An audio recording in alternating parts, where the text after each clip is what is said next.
That movie sucked. I kind of liked it. Movie Night Crew Network.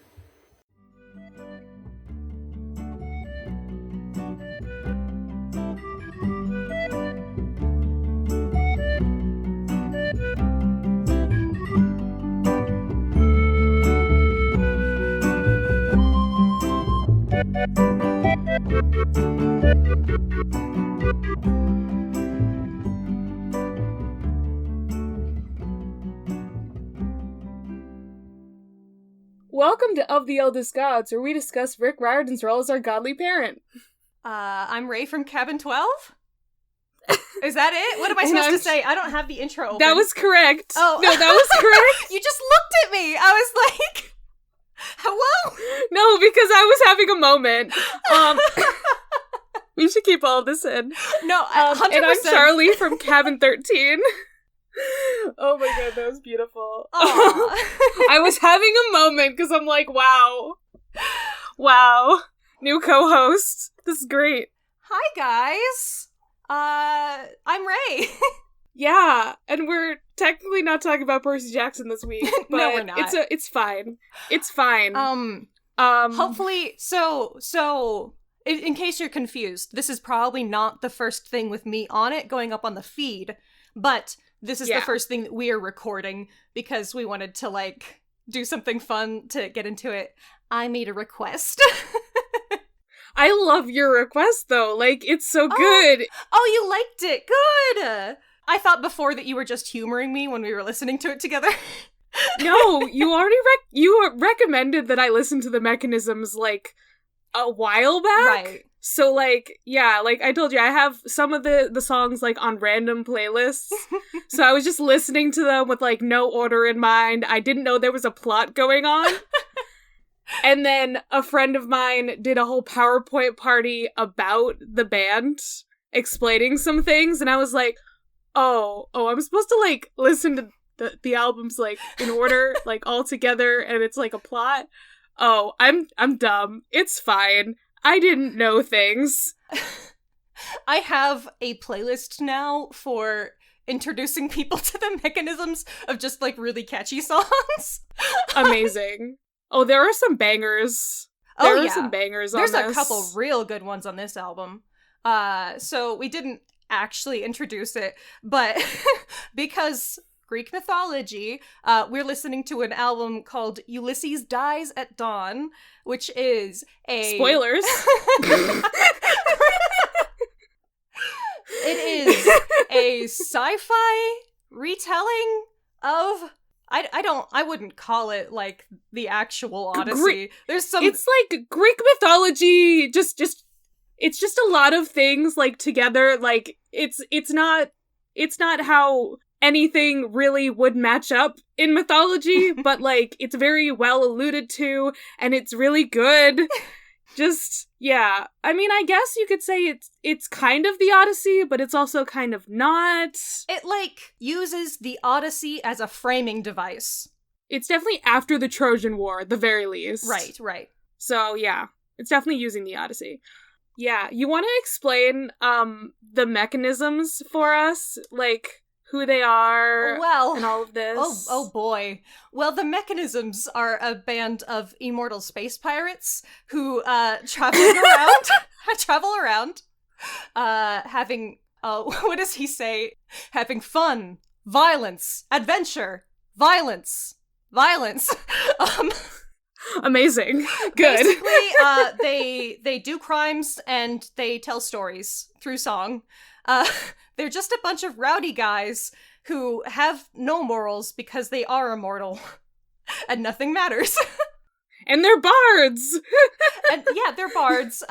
They're called... I don't know if you actually want, like, background, and I don't even know their lore very well, but they're the Mechanisms because the doctor who made them immortal did so by replacing a body part with a mechanism, so all of them have, like, a metal thing that keeps them immortal or something.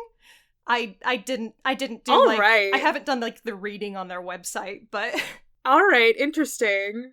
Yeah, and they're the band that sings this wonderful album as the characters. It's like there's there like are a some few layers different here. levels here. Yeah. There's like the real people as the characters of the mechanisms, as the characters of Ulysses Dies at Dawn. It's like multiple levels of weirdness, and it's great. So, if you've heard of the mechanisms before, you probably know why I listen to the mechanisms.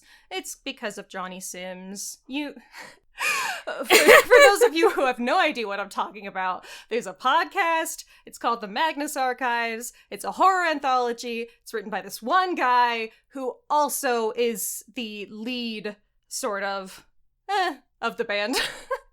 He does the narrating. Yeah, he's the narrator. Like, he doesn't technically he's still just Johnny DeVille on this. Like, he's not a character. He's not acting as anyone as he narrates. He's just being the narrator. He does do a funny voice, though. I love his voice. It's so good. He's doing kind of because this is an urban sci-fi, it's kind of a noir, and so like his narration in this album specifically has like that kind of tone to it, and some of the lines in it are very good, like as that specifically, like I have the first lyrics open here, and it has the sort of place where the rain beats down like coffin nails and the air wafts with a cigarette stench of betrayal. Like, that's the vibe we're going for here. It's so dramatic. It's just so much drama. Johnny is the kind of person, his voice is very theatrical, even when he's just talking. I don't know if theatrical is the right word, but people ask him if his British accent is fake. You know what? I would too, because it's hard to tell. It's just so, like, it's just a voice. It's such a voice. I don't know how to say it. It's very good, though, right? I love listening to him talk. Yeah, I would listen to him read the phone book. So how I think we want to do this is that you're gonna, like, explain, like, the story and what's going on, and I will interject with my mythology references throughout this. As we found out, the Genius lyrics actually has, like, half of my notes already in there. And I'm sort of mad, but also they found out things that I didn't know. So, Genius lyrics, it really depends on how popular something is, like how many of the actual references they'll explain. Like, some songs will be entirely annotated, and then, like, other bands, it'll be like, there's one note, and it's, like, something completely meaningless, and you're like, oh, thanks, Genius lyrics. But, I mean, okay, so not all of it is my notes, but, like, yeah. I'm thinking you're probably gonna have a lot more to add than Genius lyrics. Possibly. Anyway, let's get into this shit. Let's do this. Alright, so we're going to start out with some narration from first mate Johnny DeVille. And the song is The City, right? Yes. He's giving us the basic background of where we are in the universe, which is in the city. It is basically a planet that has become a city. It's one place, one city has, what does he say? It meets other towns and it absorbs them. It spreads outwards into the sea, and when there's no sea left, it spreads upward into the sky, and when there's no sky left, it burrows inwards into the bowels of the planet. And so all three domains of the big three gods have been subsumed into this, like, capitalist hellscape. Yeah. Yeah, you're right. Yeah, if you think about it, like, we have the sea, Poseidon, sky is Zeus, and, like, the underground is Hades. Yeah, I like that. So some people on this planet will live underground their entire lives and never see the sun. Okay, that just gives me, like, City of Ember vibes. I'm unfamiliar, but I think I tried to read the book, but I just remember the movie because Saoirse Ronan was in it, and you're looking at me like you have no idea. Oh no, sorry, I was reading a note on Genius. I was like, okay. I was like, what's up? So we are introduced to our protagonist of sorts, Ulysses. Ulysses, as in the Latin version of Odysseus, which I don't know why they went with Ulysses. Maybe it's just better than Odysseus. Like, because most of the other names saying-wise? are like actually the Greek versions. Yeah, right? because they do use Heracles, which is right. like, wow. Specifically, they actually did that. yeah. Who knows? Maybe it's main character curse. Like, you can't have your real mythology name. I want to say it's just because Ulysses kind of like rolls off the tongue more, like maybe for like songs, it's better than Odysseus. Because remember when they're singing like Ulysses, Okay. like, But you know what I mean? Like, okay, Odysseus does have more syllables, but I don't know. I feel like it's just for style points. It's like, maybe. oh, he's Ulysses. This ain't your regular Odyssey, boys. They do the same thing in Oh Brother, Where Art Thou? His name is Ulysses Everett McGill, and he just goes by Everett. That's what we're gonna do next time that I get to pick. Oh my goodness. But yeah, you might be right. It might be just main character syndrome, like Hercules, the Disney movie. Yeah, exactly. I think it's okay.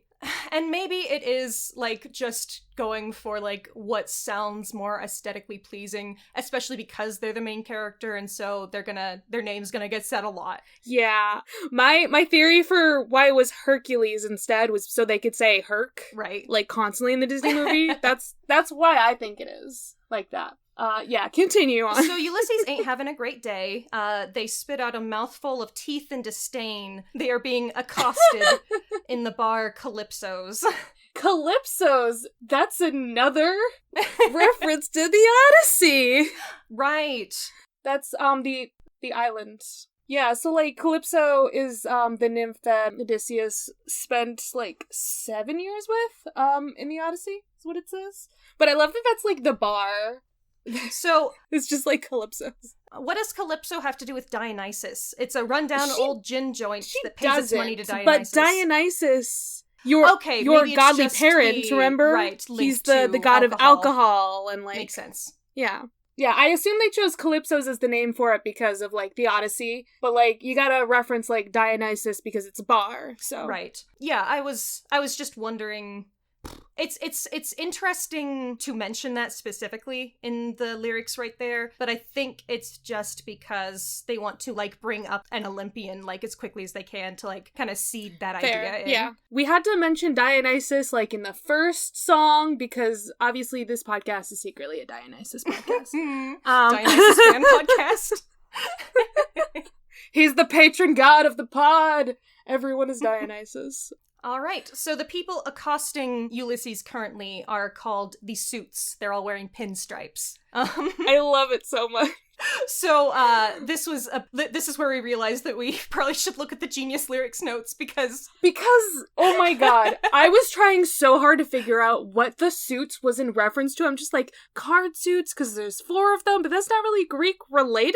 But no, it's in reference to the suitors of Penelope, because when Odysseus was away, his wife was like approached by many, many men who wanted to marry her. The suitors. The suits. Because, right, yeah. It's very cool. I can't believe that, like, I'm so stupid. Anyway. What they do with Penelope in this is so interesting. Okay, let's go. It's very interesting. So, we're gonna back up a little bit, basically, and talk about Odysseus and what they're doing here.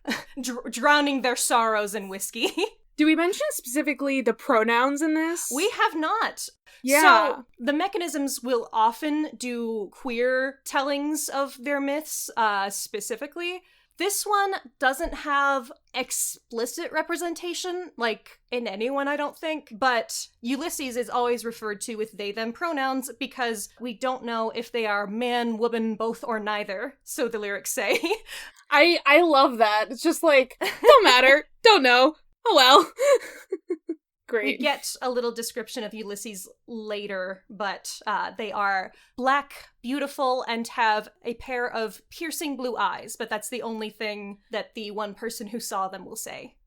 I love that. It's beautiful. Wonderful. The next song. So Ulysses, also played by Johnny DeVille. I don't know if you even noticed that, because the voice is quite the voice. I didn't. Okay, I was just like, wow, the voice for Ulysses is like a voice, so I did not know who plays who. Yeah, no, okay, that's still Johnny. If you know things, you're gonna have to tell me, because I'm like, no idea. Yeah, it's so Johnny has a very deep voice naturally. He goes into deep gravel for Ulysses. Yep. And Ulysses sings us a song about why he feels the need to numb his pain. It's because of the war. This song is I called... wonder what that war was. Right? The song is called Broken Horses. Thank you, genius lyrics. I never know which song. So, like, the Mechanisms are doing a lot of folk music, sometimes shanties, sometimes other stuff. So this is the tune of an Irish folk song. I can't pronounce that. I'm so sorry, Ireland, for my crimes. Skibbereen, Skibbereen, Skibbereen. All right. If you know that song, now you know what this song sounds like. So Ulysses is going to tell us about the war on Ilium. Do you know why, or is that anything? Well, it's the Iliad. Oh. So the Iliad literally translates to the Troy story. Right, Troy story. God. So Ilium is the name for Troy. Okay. Yeah. So, like, actually, that's what Troy's name was? I think it's, like, the Latin name, at least. Okay, that makes sense. Good. Yeah, so, like, he's having some, PTSD from the Trojan War. Indeed. You know? So, just a little bit. This was before the city had conquered every part of the planet, or maybe, hold up, I am not actually sure if it's that... I think Ilium was trying to secede from the city at large. They were trying to escape from their capitalist hellscape.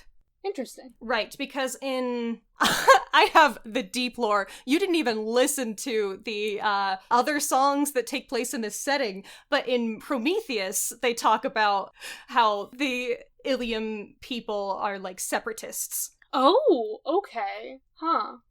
Interesting. I think that that's what's going on here.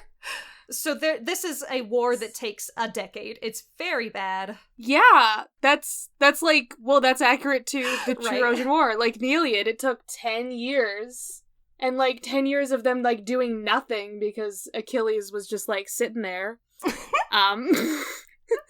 We're not gonna mention those guys, though. That's a whole other shit show. He's not in here. Achilles is not relevant, but, like, that's the reason why it takes 10 years in the Iliad, so fucking Achilles. Here, they've been at a stalemate of sorts for so long that we have devised a cunning plan. You guys probably are familiar with a big horse.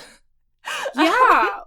Just, you know, that's the funny thing. The Trojan horse is not even, like, in the Iliad, because it's, like, the Iliad is literally just, like, a little part, and it's all about Achilles. Oh my goodness. It's, like, just a random part, like, near the end of the war, but it's not even, like, the full ending of the war. Mm-hmm. It's just all about Achilles and Patroclus. But Good. Gay. I just love this little description here, like, that it's even annotated, that they mention heartless, cunning, and scheming is Ulysses, because, like, that's one of his, like, most important epithets, is that he's cunning. Right. That's, like, his thing, is that he's... That's so interesting that's... tricky. I feel like there was a time when a cunning protagonist kind of fell out of favor, and now that's sort of back. You know, everyone likes, like, Marvel Loki or whatever. People are into tricksters again. Personally, I love me, like, a thief with a heart of gold. That's... Yeah. That's my thing. As I've recently found out. That's not what our society thinks of as, like, classic hero, and it seems like things were a little different in the Greece. Yeah, it was, because, so Odysseus's whole thing, Ulysses, Odysseus, I'm gonna use them interchangeably. But, like, his whole thing is that he was favored by Athena, like, right, you know, goddess of wisdom and, like, all that. So he was really smart. That was his whole thing. He wasn't, like, super fighty. He was just Smart. So some of, like, the heroes are like that. Some of the heroes aren't in Greek mythology. Because, like, Heracles, he's... Yeah, that's a muscle boy. I would say he's a himbo, but he's, like, he doesn't have enough respect women juice to be a himbo. At least not classic. Like, Disney movie, Hercules is a himbo, but, like, Greek mythology, Heracles, no. Yeah. No. When you look into, like, real Heracles and you're like, oh, it's kind of a dick. it's always a little disappointing. It's, like, a very sad story, and I, like, feel for him, but then he, like, does something really awful to women, and I'm like, well, don't like you. I may feel bad for you for this one thing, but, like, you kind of deserve things, so. All right, so Ulysses promises Ilium peace and independence and gives them a statue of a horse, honoring their history as famed breeders of horses, back when such beasts still exist. There is no natural world in the city. I love that. It was scanned for bioweapons and explosive. It was scanned for hidden soldiers. None were found, but... That's the weird celebration thing, like... and yeah. So that is interesting that I'm thinking that, like, the increase in technology makes that make sense. That they're like, okay, we'll check this thing out, and there's no dudes hiding in it. That's probably important. Yeah. I just, like, clocked that, like, line, like, the first time we listened to it. I'm like, wait, they scanned it for hidden people and there weren't. So what's gonna happen? That's plot twist? What? Yeah, the celebration in Ilium does not last very long, unfortunately, because what they couldn't detect in the gift was a signal of Ulysses' own design being broadcast throughout the city that makes everyone go into a violent frenzy. And that's so interesting to me. Okay, so, like, well, the whole Trojan horse thing with the people in it, that was, like, actually Odysseus's idea in the Troy story, the Trojan War.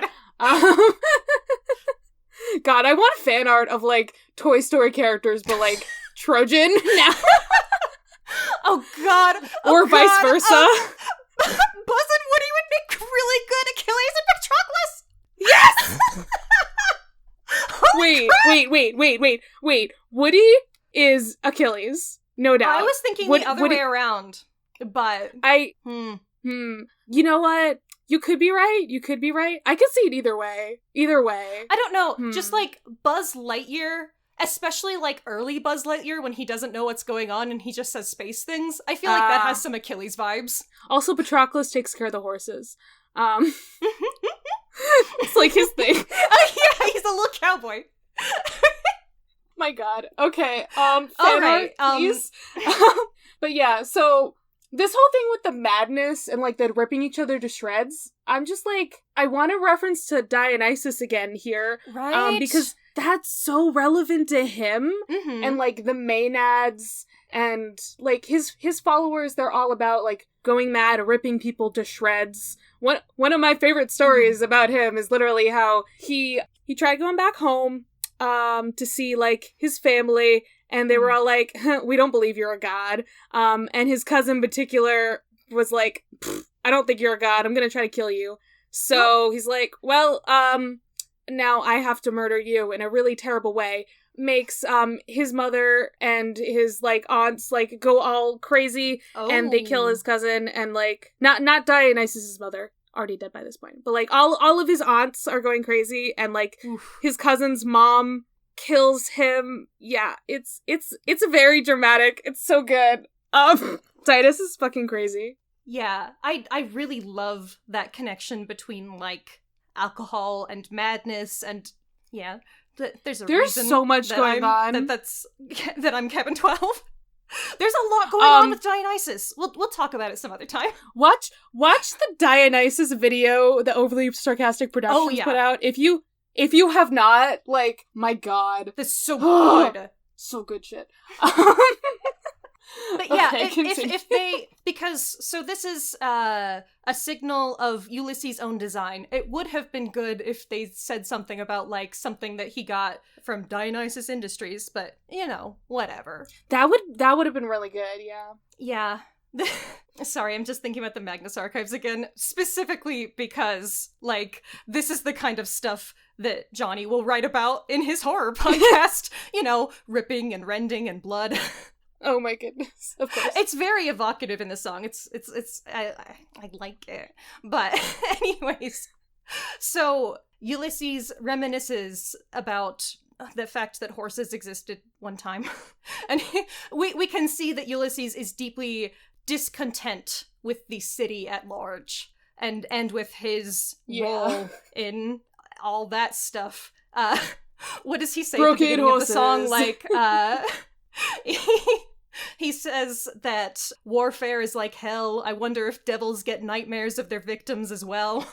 So he's not doing very good. He apparently he was watching while that happened, or they went in afterwards, and he's like, this was bad actually.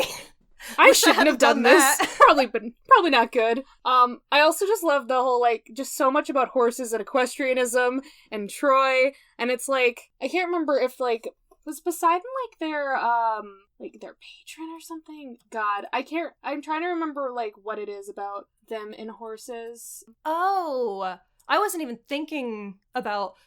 Earlier, I was thinking, like, I wonder if they actually have a connection to horses, and if that's historical, and then I forgot about it. I'm trying to remember but... if, like, the Trojan horse... Okay, wait, I should have brought up the Trojan horse, but, like, did they bring it in because... I assume it was because it was, like, a thing to Poseidon or something? Isn't there... I saw a Tumblr post that said something about, like, how it wasn't even probably a horse, and it's just, like, a weird translation thing. So... Well, Also, God, there's something else with Troy and horses, and it relates to, like, Ganymede and, like, the whole when he was, like, taken by Zeus, Zeus paid off his father with horses.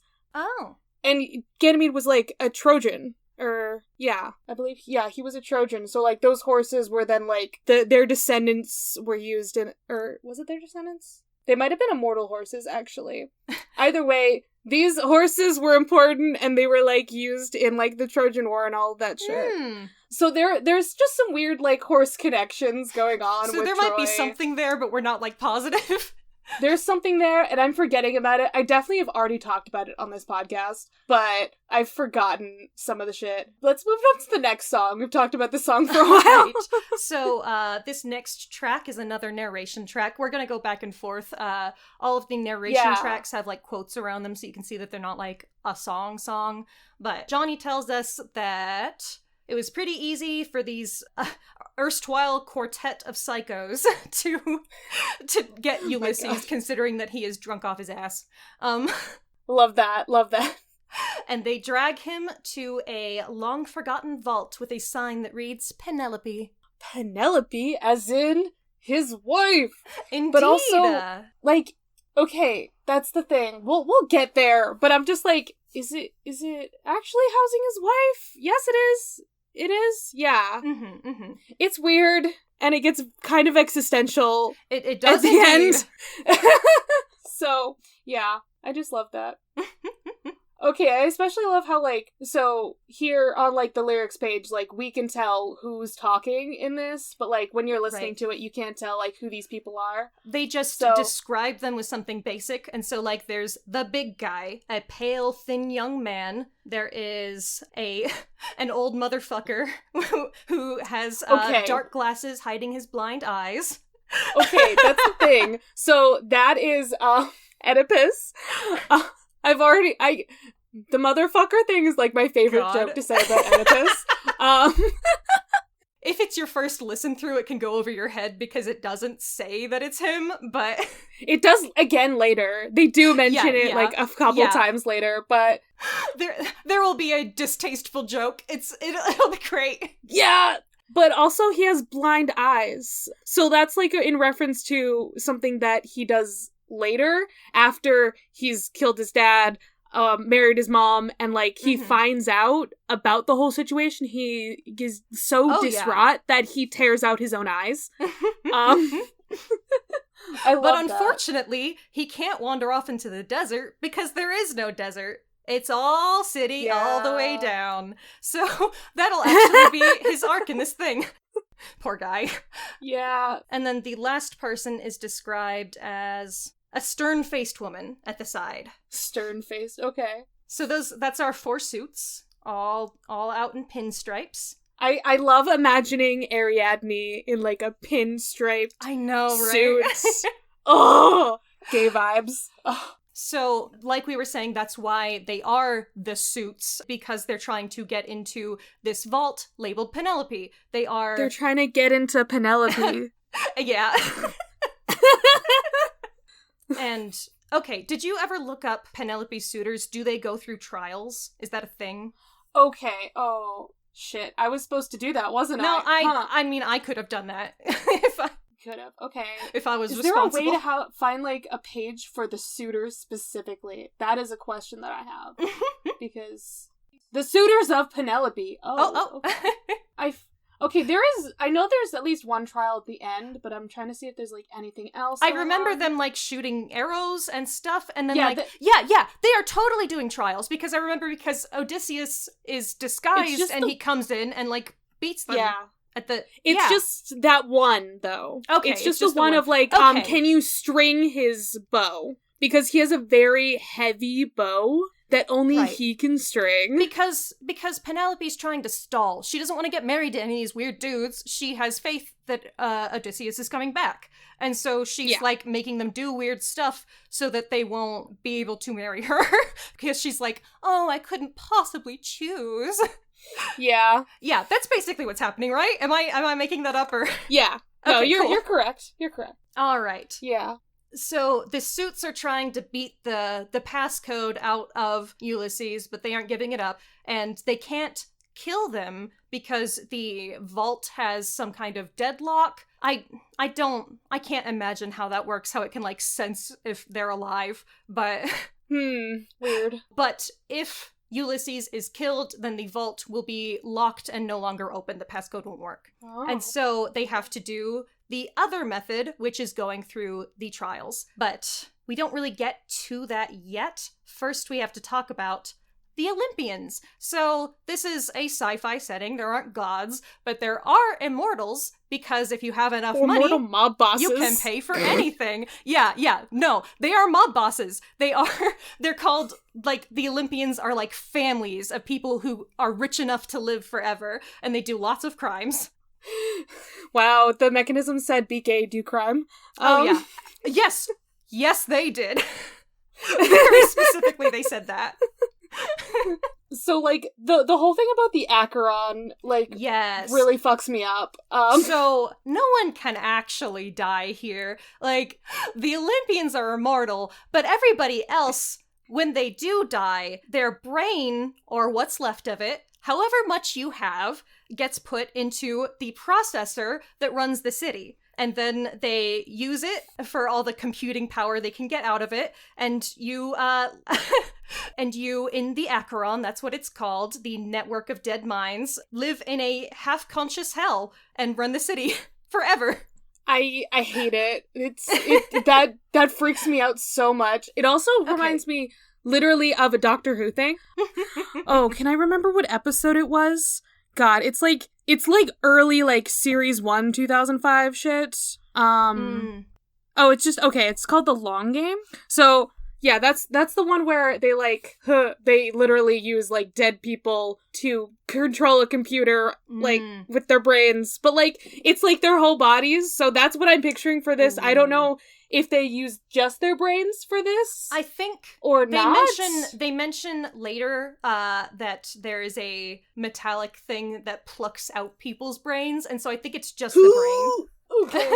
Yeah. No, in the Doctor Who episode, they had the dead people's, like, bodies, like, plugged into it, because, like, they had their, like, fingers, like, on, like, this thing, and, yeah. It was really freaky.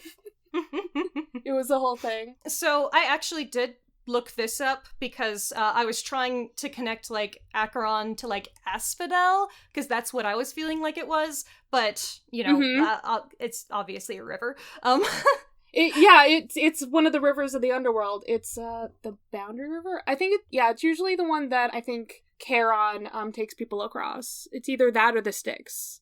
So. Okay. Or, like, because the Acheron's a real river, right? Or is it not? And I don't believe it's a real river. I believe it's just the underworld river.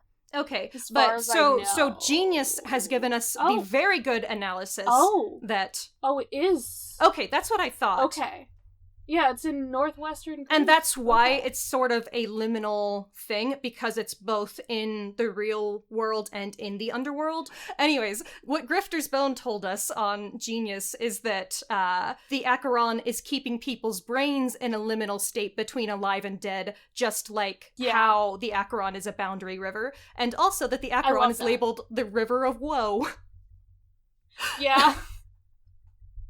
Very good stuff.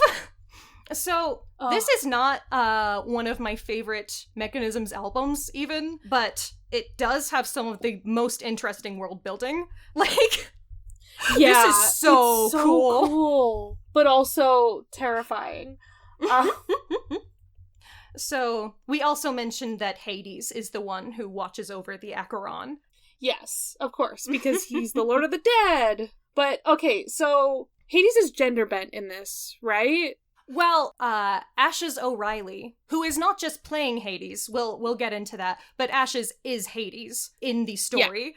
Yeah. The Mechanisms were here. They are telling us about what they saw, but they were hanging out in the city for a while, doing some stuff, some murders, various things. Yeah. And Ashes was like, okay, I'll get up in there, and just became Hades. Ashes O'Reilly uses they them pronouns, I do believe. Okay. Cool. As does their actor Frank, if I remember correctly. So yeah, so we do have canon, at least one canon queer person here. I knew there was something going on. Okay. Yeah. I love queer Hades. Always my favorite. Yes, that's my daddy. Goodness. So now that we know who the Olympians are, we can talk about Poseidon Industries. That's who kind of headed the conflict against Ilium. And Ulysses thought, well, I'm gonna get some revenge on that guy. Yeah, it's very stupid. We'll talk about that in the next song, but yeah. Yep. Cool. So, Ulysses gets really drunk and is like, I'm gonna go steal something for Poseidon. And then we go into the next song. So we're back in the past again. We get a lot of backstory on Ulysses as this story progresses. Yep. God, the name. So this song is called My Name Is No One. And they are going to say that a lot of times. That's just the chorus. Yeah, like a lot. So Ulysses tells us their plan, which was not very much of a plan. They just, like, took an ID from some person and bought a uniform, and nobody tried to stop them, and so they just walked in. It's fine. And just constantly saying, my name is no one, and I ain't got nothing to lose. And this is in reference to when he's going up against the Cyclops, which, like, this is all about the whole thing with the Cyclops, Polyphemus. Right. Because he's like, oh, I am no one, when he blinds the Cyclops, so it's like, you can't curse anyone if you don't know my name. So what Ulysses is doing here is stealing the eye of the Cyclops, which is a diamond at the center of a laser grid. So weird. So that's why they are currently no one, and why they are taking this thing. So Cyclopses are connected to Poseidon. And it's literally the eye of the Cyclops. Yeah, and the fact that it's the eye specifically. Yeah. Yeah, so, like, well, Polyphemus specifically is a son of Poseidon. And after, like, the whole thing where Odysseus, Ulysses says, like, oh, actually, my name is this. That's when he calls on Poseidon and is like, make him curse that man, please, daddy. But it's like, it's literally the eye of the Cyclops is what they call it. And like, he poked out the eye of the Cyclops yes, in the myth. And in this it says that Ulysses grabs a length of steel and throws it, and that's how they get the eye. So Yeah. It's so good. It's so good. And then the stupid end of the song. Like, the steel is even, like, burning hot because, the wood. Because he burned the eye. Goodness, yeah. Yeah. Love that. I love that. Thank you. Mechanisms. They're so good. So yeah, that's all that really happens in this one. It kind of bops, though. But then, like, at the end, he's like, my name is Ulysses! What an As idiot! they're walking out. God. So, that doesn't work out very well, because Poseidon does know exactly who did it, because they drunkenly yelled out their name before they were out of the range of the cameras. But, I mean, still not bad that they did it at all, but... So Gross. we are now on track Trial by Wits. Mm-hmm. So, Ulysses actually still has the Eye of the Cyclops on them. They can't pawn it. Everyone knows it was stolen. That's important. So the only things that they have on them currently, this nice little Chekhov's snub-nosed laser for you. I love that literally, there's an annotation. Oh, what is the... The annotation is that it's a Chekhov's gun, like, literally. Okay, I got that genius lyrics. That's out of my own brain. This is where we talk about how we don't know what Ulysses looks like, except that they are black and beautiful. But right now they're getting the shit beat out of them by Heracles still, who we are finally introducing the suits with their names: Heracles, Ariadne, Orpheus, and finally Oedipus. The blind old motherfucker. So Oedipus is going to solve the trial by wits, which is the first one to get into the vault. And it's because behind his dark glasses, he has a pair of data sockets where his eyes once sat. And he links up his empty eye sockets to the vault door and clicks open the first of the 4 locks. So Oedipus used to work as a doctor, and developed a cure for a disease called the Sphinx. Okay. I love this, like, so much. It's very literal. It's a very literal take. I mean, yeah. Okay, so this whole thing with the Sphinx, so how it happens is that when Oedipus is going into Thebes, it's guarded by, like, the Sphinx, and, like, that there's, like, a whole curse on everything, like, nobody can get in or out because the Sphinx is there. And, you know, terrifying monster, but it's like, hey, if you solve my riddle, you get in. Also, it dies after that. Because it's like, no, you solved my riddle, how dare you? Oh no, that sucks. I didn't know that it dies. Yeah.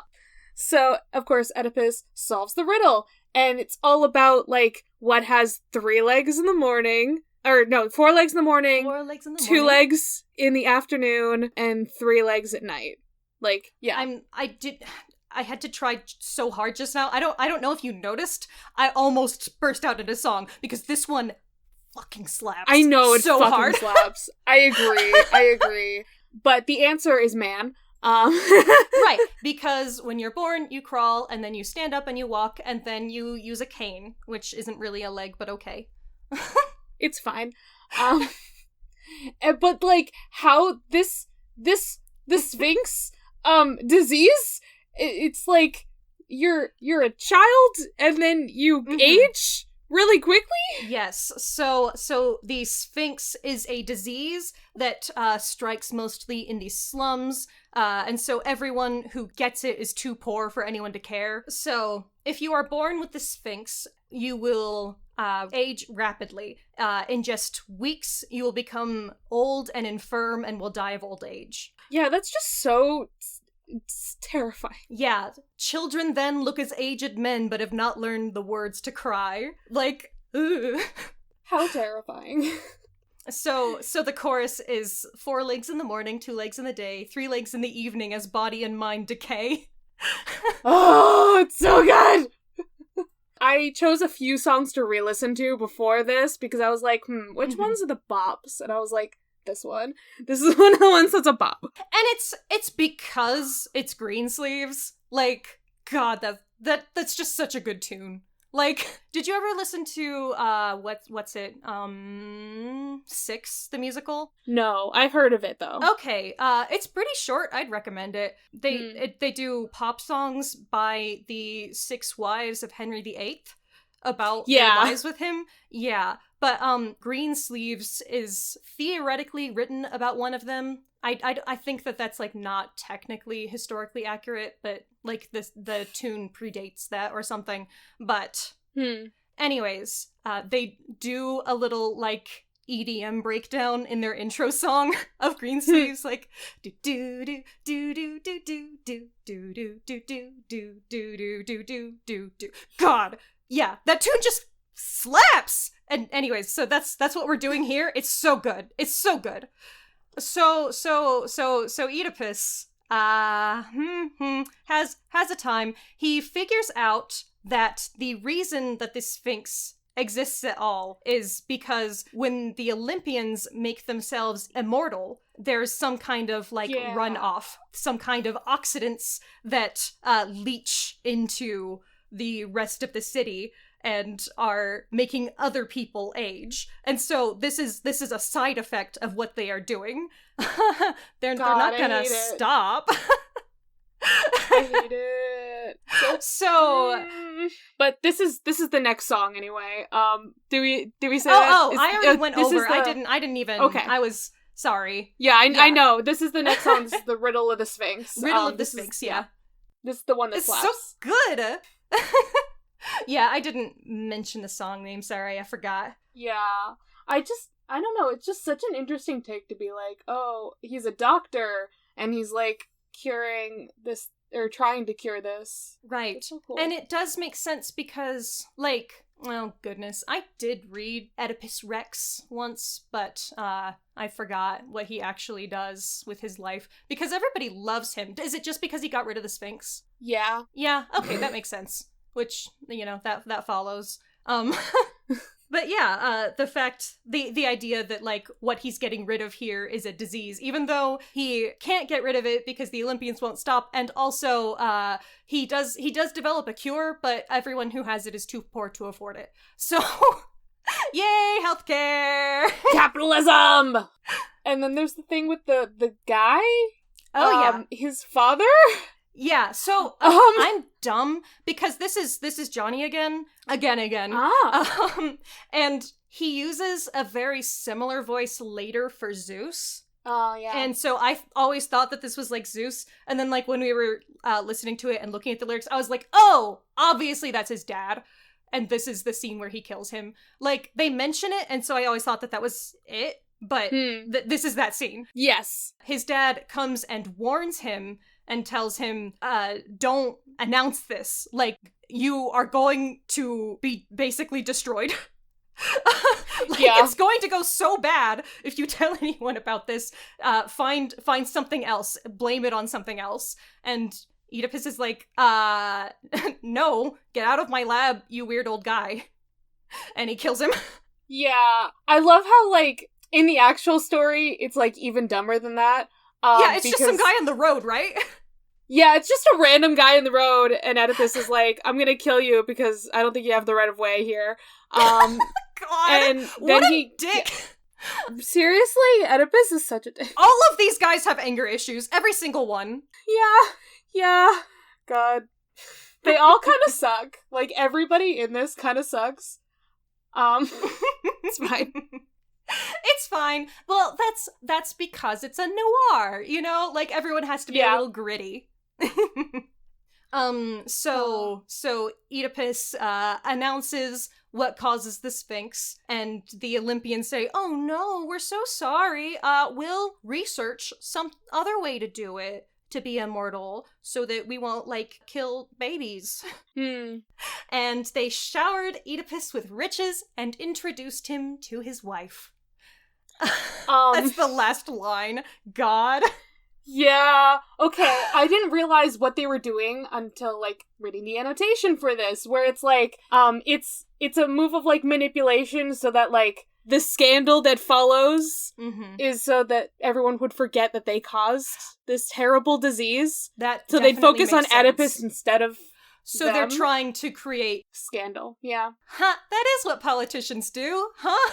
Yeah. Create PR scandals in other areas so that people don't notice how fucked up they are. Yeah, that makes sense. Love I that. love the writing in this. Goodness. So good. Johnny Sims has some themes that he enjoys writing about. Capitalism is definitely one of them.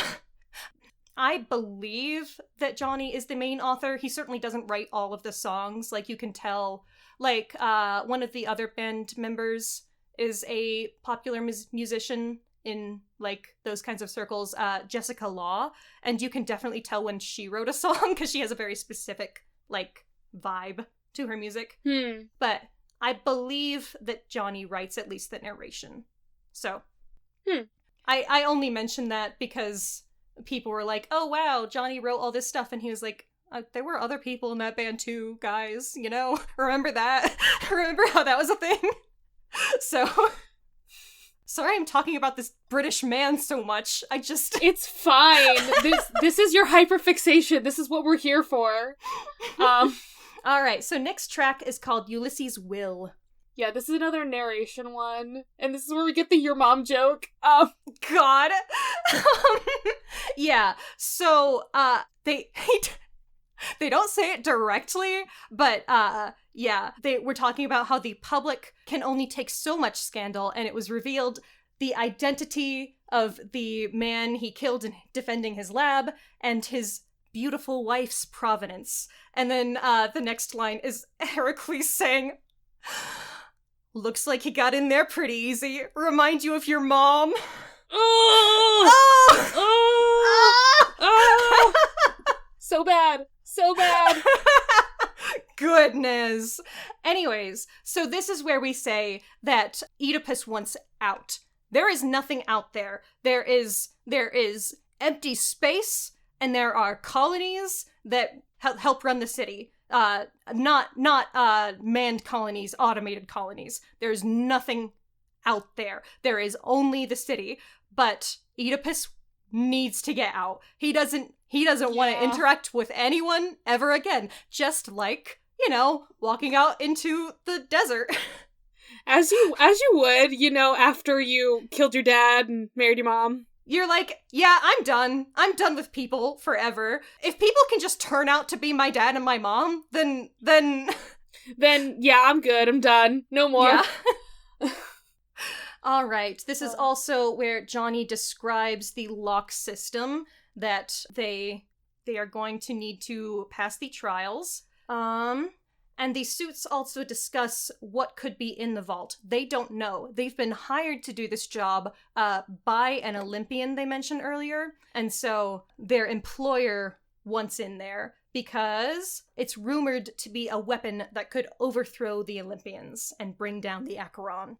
Yep, that sure it is. None of them even believe it, but they're all being paid a lot of money for this. It's fine. It's good. So yes, we have 4 trials. The trial of wits, the trial of strength, the trial of song, and the trial of love. And these 4 people have been picked specifically for one of these tasks. And it makes sense. Right. There's a purpose to all of the people who are here. At least one of them was a mistake, but... Yeah, we'll get there. Like, nobody knew that. Yeah. Also, this mentions the whole, like, 20 years thing at the end here. That it's been 20 years. It's been 20 years since the Trojan War, and Ulysses is no longer the person they were when they designed this high-minded security system. Yeah. Because it was like 10 years of war. Oh, it's and 20 years of dulling the pain. That's weird. Okay, so it doesn't quite... It's supposed to be... Yeah, it's supposed to be 10... I thought it was like 20 years in total. It's supposed to be 20 years in total because it's 10 years of the Odyssey. And that's what the annotation says here too, that it's 10 years of the Trojan War and 10 years of wandering at sea. So yeah. So they add an extra 10 years in there. That's fine. Yeah. And 20 years is like catchy. Yeah. And then it's all about the sirens. 20 years of Yes, sirens. 20 years of sirens. So that's what Ulysses has been up to, and now we're gonna get another Ulysses backstory song, which is just called Sirens. It's about numbing the pain. This song is to the tune of Gently Johnny by Paul Giovanni, apparently notably sung in The Wicker Man, 73. All right. I've never seen any version of The Wicker Man because I don't hate myself. Nope. But the sirens, so that's another thing from the Odyssey. Whoa! Of course we had to have a song from them because, like, that's their whole thing. Is that they sing and then they lead you to your death. They eat you. It's fine. Yeah. As you do. So this song is very, what is the word? It feels soporific. That's a word. Wow. Yeah, it feels like something that is meant to numb you and relax you. Yeah. Everyone in the band with a feminine voice is harmonizing on this one. And so there's no, like, characters. It's all presumably sex workers. Oh my god, wait. Oh, that would make sense. Yeah, it's come my way and stay my honey, lay your body down next to me. We can chase away your worries, sleep in peace and serenity. So it's sex workers and the people who are selling them drugs. Yeah. I was just like, oh, this is like the drugs and the alcohol. And you're like, sex workers. I'm like, oh. Okay, so I have never noticed this before, but I was re-listening today, and the verses here are referencing the fatal flaws of Greek heroes. I'll give you joy and the frenzy of a beast, or verse 2 here is about control. I'll grant you power and you will reign supreme. There will be no battle you can't win. Oh my goodness. Yeah, right? Doesn't and that sounds like something, right? Okay, so I feel like, I don't know, that makes me feel like Achilles or something. Like, dip in the river Styx or something, where he's like, so, you can't, like, kill him as easily. And, like, the other one is obviously Heracles, like, the beast untamed. Right. Yeah, so what I'm thinking those two verses, at least, are about is, the sirens sing to you of your greatest desire. And so that's how they lure you in so that they can eat you. But in this, it's the sex workers or whoever are promising you a fantasy, basically. And maybe drugs are harmful. And so it is a mistake, but, like, they give you that high of, like, feeling like you're, whatever you wanted to be. Yeah. Did that make any sense? Okay. I get it. Yeah. They also reference the lotus in verse 3. Yeah. So I was just gonna go back to the verses. So, like, verse 1, I would say that's, like, talking about, like, wrath, I would say, for, like, the fatal flaw. And then verse 2 is, like, hubris, basically. Yes. That's what I was meaning to say. But yeah, the lotus thing, okay, because they, like, that's another Odyssey thing.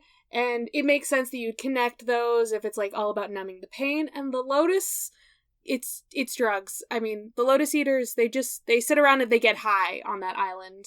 So, but it's, like, mega high. You, like, literally forget everything. Which, like, I'm not. Yes, that is the first Percy Jackson book. So everybody is familiar with the lair of the lotus eaters. Yeah, well, that's the thing. In Percy Jackson, like, in the book at least, they're just like, we're just gonna play video games forever. And, like, that's how they do it. Personally, I just love how they interpret it in the movie, and they, like, literally get high. Like, they eat lotus cookies, they get high. Yeah. My god. In the book, it feels more like you just don't realize what's happening exactly, because more time passes on the outside than on the inside. I think... Yeah. I think okay, I was thinking, like, do you just not notice time passing? But we know for a fact that more time passes on the outside than on the inside of the Lotus Hotel and Casino. I think it's also, like... If I really, really think about it, that's definitely how I feel when I play video games for a while. Like, maybe it's the ADHD, maybe it's the video games, but, like, when you're just, like, so in the zone of doing... The way that I would interpret it to make it kind of work is that it is addiction. Anything that is addictive, that's what they are luring you in with. And then you are trapped there. Yeah. Oh, definitely. Yeah, it's just a big metaphor for addiction as a thing. Is that you have trouble escaping it. Yeah. Yeah, that's that song. Yeah, that's... and then the next narration one is Trial by Strength. Yay! It's Heracles' turn. Except not yet. You're gonna have to wait till next week to see what happens in Trial by Strength and the rest of the album. Yeah, in case you missed the episode title, this one's a two-parter. We had a lot of things to say about this one. I really hope you're all enjoying it. Not sure how well this works as an episode if you haven't ever heard this album before, or if you have no idea what we're talking about. Hopefully the tangents are interesting enough for a Percy Jackson fan. Maybe this is a good listening companion. Maybe more people should be checking this album out. I would love that, personally, obviously. Anyways, thank you so much for listening. We'll be back next week. Bye.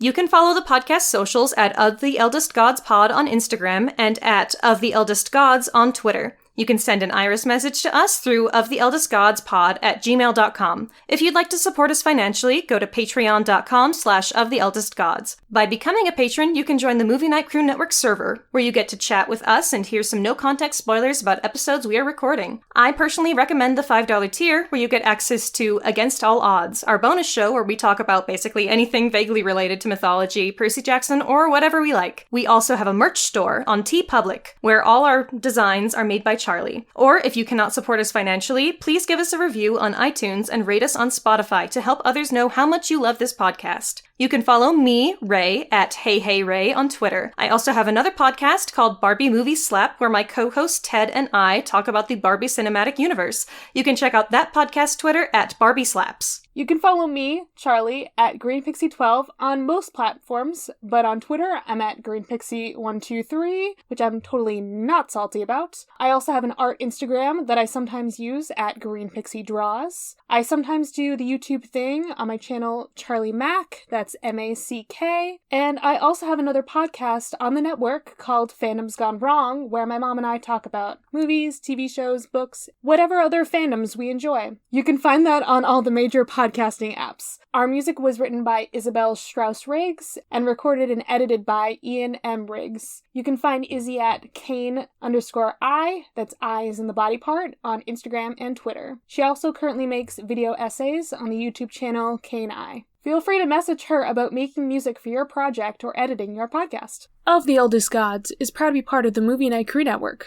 which features great podcasts like The Movie Night Crew. Join some friends as they react to some terrible, some meh, and some really great movies. Alrighty. It's movie night. Grab your popcorn, Grab your coffee. Grab your friend. grab a cat. And let's go. Who directed this? What year did it come out? Is that girl from that show? Who wrote this? Where's the cat? Who would you rather bang? Pass the popcorn. Does this pass the Bechdel test? What about the Steve Buscemi test? Does a woman literally speak in this movie? Oh my god, a dog. This reminds me of in Harry Potter when... Are we recording? What did the critics say?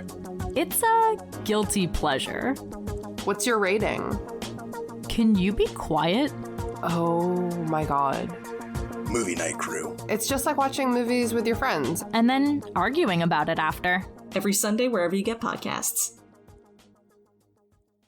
Of the Eldest Gods is based on the series by Rick Riordan. Right now we are discussing Percy Jackson and the Olympians. Remember to follow us on your favorite podcatcher and meet us back here every Thursday.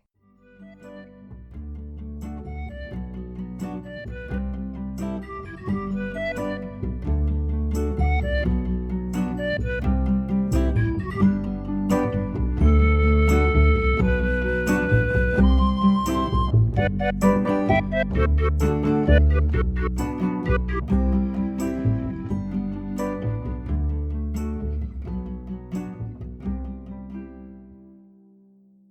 sorry, just look at this annotation.